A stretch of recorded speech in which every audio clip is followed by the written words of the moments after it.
광주 도시철도 2호선 공론화위원회가 우여곡절 끝에 출범했습니다. 시민이 참여하는 수기를 통해 2호선 건설 여부와 건설 방식을 광주시에 권고할 예정입니다. 지하철 건설에 반대하는 시민 모임은 공론화에 광주시가 개입해서는 안 되고 종료 시한도 정하지 말아야 한다고 주장했습니다. 대기업 음료 제품을 운반하는 화물차 기사들이 운송요금을 올려달라는 게시물을 화물차에 내걸었다는 이유로 계약 해지 통보를 받았습니다. 선거법 위반 혐의로 기소된 이은행 한평군수가 1심에서 당선 무효형인 징역 1년을 선고받았습니다.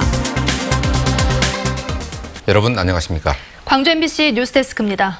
광주 도시철도 2호선 논란에 정지불을 찍어야 하는 무거운 숙제를 안고 공론화위원회가 오늘 출범했습니다.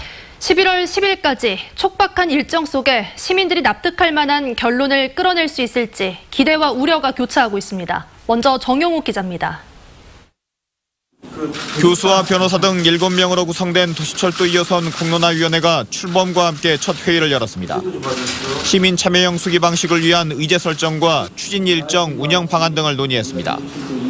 공론화위원회는 앞으로 시민 홍보나 의제 설정을 위한 설문조사 등 한 달가량의 준비 기간을 거친 뒤 수천 명의 모집단을 구성하고 이 가운데 300여 명 규모의 시민 배심원을 선정합니다. 배심원들은 이후 학습과 토론을 병행한 뒤 최종 1박 2일 합숙 토론을 통해 도시철도 2호선 건설 여부와 건설 방식 등을 오는 11월 10일까지 광주시장에게 권고합니다. 최종적인 것은 시민이 결정할 것이고 공론화위원회가 할 일은 시민들이 최종적인 결정을 할 수 있도록 객관적이고 공정하게 룰을 만들고 그것을 이제 집행하는 것. 지하철 건설에 반대하는 시민 모임은 여전히 우려 섞인 시선을 보내고 있습니다. 사실상 지하철 건설을 염두에 두고 공론화가 진행되는 게 아니냐며 2달 뒤에 종료 시한에 구애받지 않고 충분한 논의가 이루어져야 한다는 겁니다. 도시철도 2호선 강행을 목표로 공론화 과정에 어떤 영향을 미치려 시도할 경우 감당할 수 없는 역풍을 감수해야 할 것이다. 공론화위원회는 앞으로 매주 한 차례 이상 회의를 연 뒤 그 내용을 공개할 방침이라고 밝혔습니다. 16년간 이어져온 도시철도 2호선 논란에 종지부를 찍게 될지 광주 시민의 눈과 귀가 공론화위원회에 집중되고 있습니다. MBC 뉴스 정용욱입니다. 광주 도시철도 2호선 공론화와 관련해서 궁금한 사항 몇 가지 더 알아보겠습니다. 광주 시민권익위원장이자 도시철도 공론화위원장인 최영태 위원장 나와 있습니다. 안녕하세요. 네, 안녕하세요. 네, 먼저 이것부터 여쭤보죠. 예. 공론화위원회는 2호선 건설 방식만 논의하는 겁니까? 아니면 건설할 거냐 말 거냐 이것까지 포함해서 논의하는 겁니까?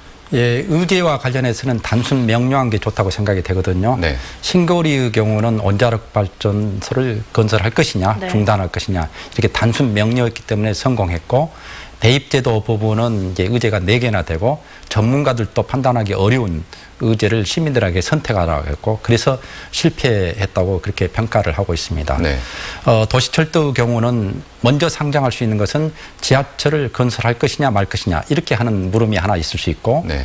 또 하나는 지하철이냐 아니면 대한교통이냐 예를 들어서 트랩이냐 BRT냐 이렇게 물을 수도 있는데 네. 시민들 입장에서 봤을 때는 지하철을 건설할 것이냐 말 것이냐 이렇게 단순 명료하게 질문하는 것이 답하기가 좋을 것으로 그렇게 예측하고 있고 그래서 또 우리 이제 공론화의 기간이라든가 여러 가지 것들을 고려할 때 우리도 단순 명료하게 결정해야 한다고 생각이 되고요. 네.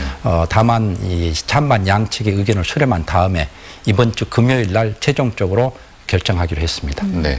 그러면 공론화위원회가 어떤 결정을 내리면 광주시가 그 결정에 따르는 겁니까? 이 권고 형식으로 알고 있는데 만약에 따르지 않는다면 어떻게 되나요? 이 결정권은 시장에게 있습니다. 네. 따라서 공론화위원회가 결정을 한다면 그건 법적으로 문제가 될 수 있기 때문에 공론화위원회는 시장에게 권유하는 이제 이런 형식을 취하게 될 것이거든요. 네.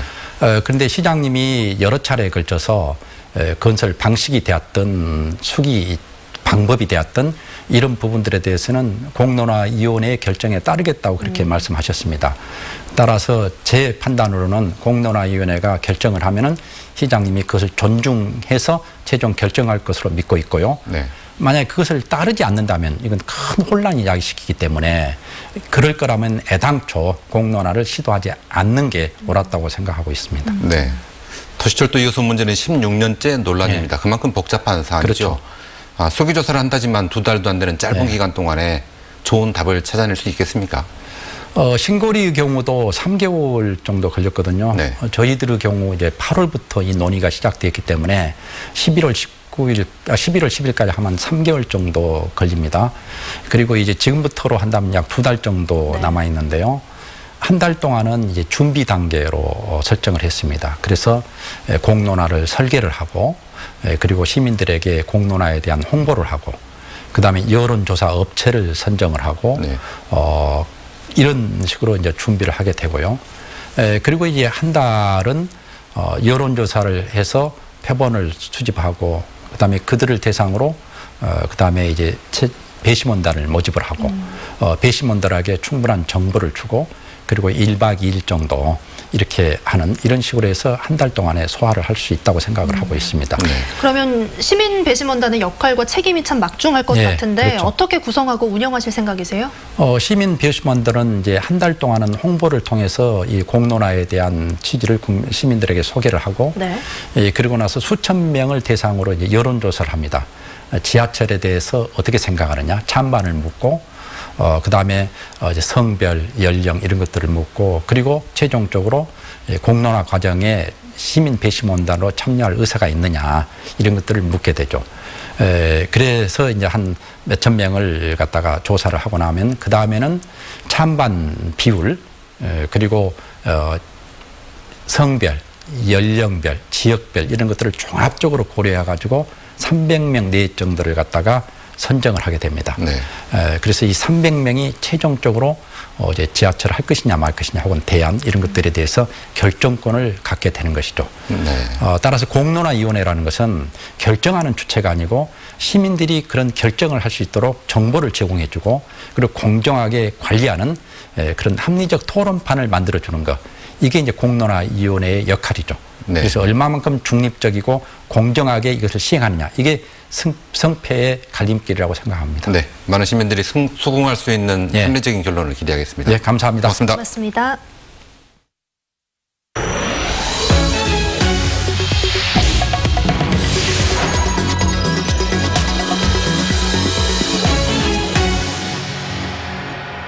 음료회사의 제품을 실어 나르는 화물차 기사들이 하루아침에 배차 중지를 통보받았습니다. 운송료를 현실화하는 내용의 현수막을 차량에 내걸었다는 이유로 일감을 끊어버린 겁니다. 송정근 기자가 취재했습니다. 대기업 음료회사 광주공장에서 음료수 제품을 실어 나르는 화물차 기사 이상용 씨가 공장에 드나들 수 없다는 통보를 받은 것은 지난 13일입니다. 다른 업체들에 비해 20% 싼 값을 받고 일하고 있는 현실을 알리기 위해 자신의 차량에 운송료를 현실화하라는 현수막을 붙이고 다녔다는 이유였습니다. 정상적으로 일하고 싶은 사람 들어오래요. 그러니까 다 뛰고 노조 활동하지 말고 다 포기하고 들어오라 이겁니다. 다 포기하고. 운송료는 그대로, 현재 그대로. 이 씨처럼 배차 중지 통보를 받은 화물차 기사들은 모두 26명입니다. 지난 8월 노조를 결성한 이들은 운송료 현실화를 요구하는 현수막을 붙인 지 하루도 안 돼 업무를 줄 수 없다는 문자를 통보받았습니다. 대기업에서 저희 화물 운송 노동자들의 처지를 생각하지도 않고 오로지 이윤만을 착취하기 위해서 저희들을 이런 식으로 대한다는 것은 상식적으로도 있을 수 없는 일이고. 음료 운송 하청업체는 화물차 기사들이 내건 현수막 때문에 배차를 중지한 것이 맞다면서 대기업의 지시를 받아서 한 것은 아니라고 밝혔습니다.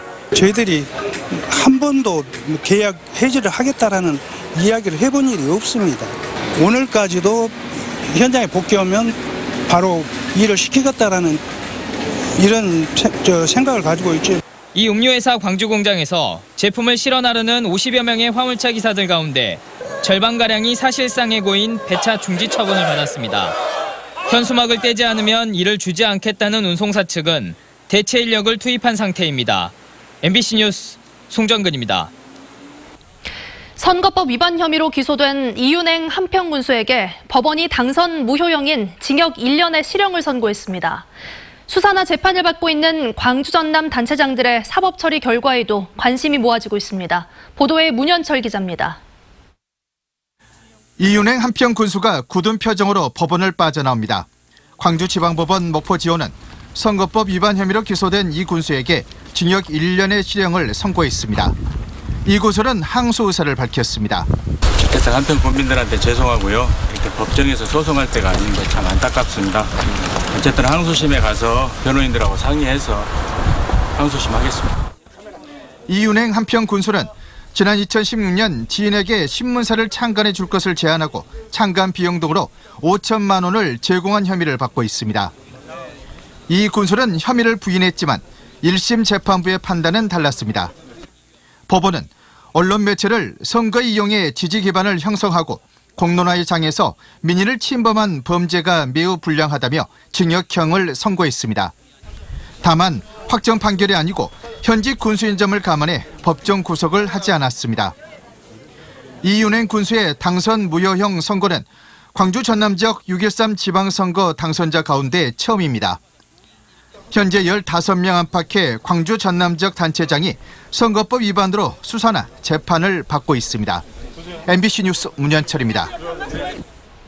민변 광주 전남 지부는 지난해 과로로 인한 고통을 호소하며 숨진 고 이기련 집배원의 유족을 대리해 국가를 상대로 손해배상 청구 소송을 제기한다고 밝혔습니다. 민변은 이 씨의 죽음은 우체국 내 가혹한 근로 환경이 수십 년째 방치된 결과라고 보인다며 고인의 사용자인 국가에 대한 위자료 지급 등을 청구한다고 취지를 밝혔습니다. 고 이기련 집배원은 업무 중에 교통사고를 당했음에도 충분히 치료받지 못한 상태에서 출근을 종용받자 지난해 9월 유서를 남기고 스스로 목숨을 끊었습니다. 광주시가 부동산 투기 세력에 대한 단속 활동을 확대하기로 했습니다. 광주시는 8.27 부동산 대책 이후에도 불법 행위가 사라지지 않았다고 보고 경찰청과 국세청 등과 합동 단속반을 운영해 기획부동산과 실거래가 허위 신고 등의 사례를 적발하기로 했습니다. 또 집중 모니터링 지역으로 지정된 남구와 광산구는 물론 광주 전 지역으로 단속 범위를 확대하기로 했습니다. 지난달 말 기록적인 호우에 피해를 입은 광주 지역 주민들에게 추석 전에 보상금이 지급됩니다. 광주시에 따르면 당시에 발생한 피해 보상액은 총 186건에 2억 5,100만 원으로 최종 확정됐습니다. 광주시는 피해 주민들의 생활 안정을 위해 오늘 해당 자치구에 피해 보상금을 교부했고 추석 전에 주민들에게 지급될 예정입니다. 광주시 교육청이 3차 남북 정상회담을 TV를 통해 시청하도록 일선 학교에 권고했습니다. 광주시 교육청은 3차 남북 정상회담의 주요 장면을 학생들이 시청하도록 조치하고 이를 계기로 한반도 평화와 통일에 대한 계기 교육을 시행하도록 했다고 밝혔습니다. 광주 학생들은 지난 4월에도 남북 정상회담 모습을 학교에서 생방송으로 시청했습니다. 광주도시공사 사장으로 광주대학교 노경수 교수가 내정됐습니다.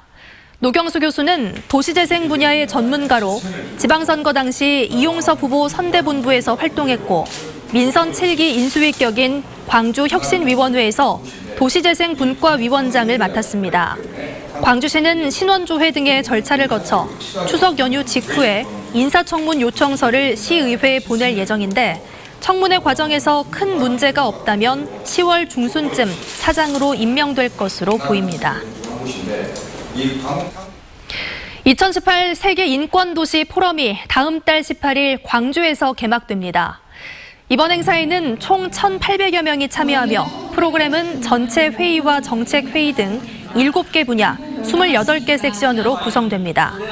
공식 행사 가운데 오프닝 라운드 테이블에서는 올해 세계 인권선언 70주년, 비엔나 인권선언 25주년, 아시아 인권헌장 광주선언 20주년을 맞아 지방정부가 중앙정부와 함께 구체적인 역할과 비전을 논의합니다.